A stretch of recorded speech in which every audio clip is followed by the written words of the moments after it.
Hello, and I am here to talk about gamification, specifically using Quizlet Live in ESL vocabulary learning. My name is Abigail B. Kapitin Principe, and I am a lecturer at Nanzan University. So you can read my abstract in the Nanzan Language Education Seminar website. So I am going to talk about adding game functions in non-game environments.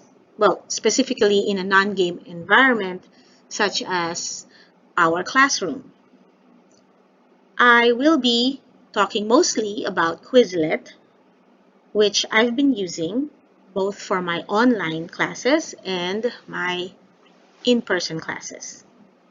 I will talk about Quizlet a little bit more later. So mobile games and video games are things that are so popular for many people. So you might be wondering how many hours have our students been playing online games, or even ourselves. If you're like me, you've probably played a video game, one version of or the other of any type of video game at some point in your life. So especially now, because everybody has a smartphone, people are playing a lot of different types of mobile games and video games. It could be puzzle games, it could be first-person shooters, or other games like that. It could even be Second Life games. So people have spent so many hours playing games, and I even read this article that says some people play 18 hours a day playing games. Just 18, you spend 18 hours a day with games. That's a little bit too much, I think. But playing 5 hours is sort of normal. Playing 8 hours a day for a lot of our students, it's just normal for them. So playing games is part of their lives, okay? So what makes games really appealing is because it has this idea that it's something fun to do. It's entertaining. Also, when people play games, it has a specific effect in our brain.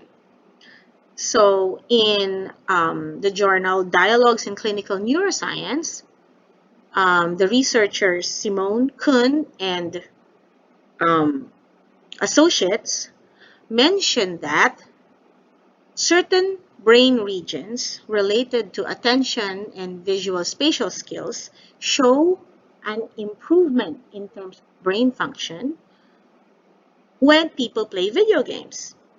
So there is some scientific research that aims to discover the connection between brain development and use of video games. Wired magazine, so if you've ever read Wired magazine, it's predominantly a very tech-oriented magazine, mentioned that after years of research, there has been found a definite connection between action games and development of reflexes, reaction time, and so on. I will include the links that I have read and watched related to this, and it's really quite interesting. So, simply put, I am not a game developer, but I do love playing games. There are certain stages of a game. You start with your 3 lives and you're kind of happy, okay, I'm going to start this game. Then at some point you start losing your lives, and then you lose in a game. Sometimes it's game over, okay? But then you can start again fresh with 3 more lives. So a game even if you lose, people don't stop. So it's a bit interesting, isn't it, that when people play games, when you win, you're happy. When you lose, you still play. So it doesn't discourage people from playing the game, even if they lose. So this is an interesting thing if you think about how we teach languages, and if students are having a really hard time grasping the second language that we are teaching them. In my case, I'm teaching them English. A lot of students seem to lose heart or seem to don't want to study anymore. However, if you observe them and they're playing certain games, they lose again and again, and still they play the game. It seems like losing does not disappoint them. So this type of mindset, I want to sort of transfer to English learning. I would like my students to learn English, and even if they're having a hard time, to not be disappointed in learning English and instead just kind of try and try again, the way they do with games. So when I decided to add games in my vocabulary learning classes, I decided to use Quizlet. Quizlet there's two ways to access Quizlet. One is through the app, and the other is through the browser. So Quizlet has two access points. Students can access it using their app. You can download the app or access it using the browser. Quizlet comes with both a paid and free version. I'm always using the free version. Okay, the one thing I like about Quizlet is that it is available on the mobile phone. So students can study the vocabulary using their mobile phones. So what you are seeing here, this screen, is a screen that shows teams of students. So one team could have about 3 or 4 students working together, and they compete against other teams. So what Quizlet does is generate its team names. Team names in my free version are animals. I guess in a paid version you can have different kinds of team names, or I don't know, different categories of team names, but all my team names are animals because that's what's available in the free version. This is what you will see as an educator when the students are divided into teams and then they compete. So these are the numbers of correct words that the students have answered. Okay, so there is a total of 12 vocabulary words. I think the free version, the maximum is 12.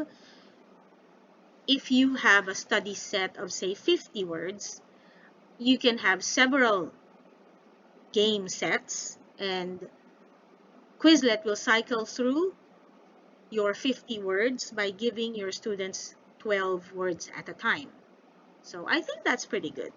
12 is good for one game set. So the first group that gets 12 wins. Okay, now we have two sets of screens. So they actually were the same set of students, except that I reshuffled their teams so that the names are a little different. Well, the names are different, but they're the same set of students, so it's the same class. So So the first one is when the students just started using Flipgrid, and you can see that it's a little bit slow and people are sort of just kind of trying out the game. And you can see that they're taking a bit more time instead of just going through it really quickly. And this remember that these are vocabulary sets. So this is a new vocabulary set, and this was the game that they were playing in one of my classes. So the other screen, okay, that's when they've already gone through the set about once or twice, so at least 3 times. And you can see that they're a lot faster, and they sort of retained the vocabulary that they were learning when they were doing the first part. Okay, so these are examples of 2 sets of games. The first is they're rather, new at it and slow at it. And by the time you get to the second or third game, or even especially the third and fourth games, they're a lot faster. So after playing Quizlet, I asked my students what they thought about it, and a lot of them said it was fun. A lot of them said it was also challenging, and most of them wanted to play again because they wanted their teams to win. And I was really happy to note that a lot of them remembered the vocabulary that we were learning for the day. Now, to set up a game on Quizlet, first of all, you should have a Quizlet account. And there's paid version and there's the free version. I basically just use the free version of Quizlet. Okay? And Quizlet, you have study sets. So you have to create a study set or find a study set that matches your class. And to use the game, you have to use Quizlet Live. Okay? Quizlet Live has two patterns. Well, Quizlet Live recently released a new version, but I would recommend to stick to the classic Quizlet Live. And then classic Quizlet Live has 2 options. Individual options the individual option work for online classes. For in-person or face-to-face classes, I would recommend to use random teams. So this is a team activity, this is an individual activity. So when classes were online, I was able to also play this game with my students using the individual option. But for face-to-face classes, I would definitely be using the team option. And again, Quizlet likes to give you 2 options. So you can choose whether the students will have to read the definition first and match it with the term, or the students will be given the term and then match it with a definition. I often use this. This is a bit of a challenge, especially if the definitions are long. So I often use the term, and then the students have to match it with their definition. So once you have set up your game, Quizlet will generate a QR code, and your students can use their smartphones to access the QR code and join the game. For those who are accessing via the browser, they can go to Quizlet Live and they can type in this code, number code, and then they will also be able to join the game. Okay? And each game, the students will be looking at the screen on their phones or their computers. They would be asked to write their names in, and once they write in their names, the names will show up here in the educator's screen. So all the player names will show up here. So if you have 30 students, all 30 names will show up here. And then Quizlet will randomly put them into teams once you click on create game. There's usually about 4 players per team, and then it will generate however number of teams is required. So each team would have, I guess, a minimum of 2 players and maybe a maximum of 4. Okay, so one thing about Quizlet is that it's really a team game. When the students start the game, uh, the terms will be displayed, the term will be displayed, and then the definitions will be displayed.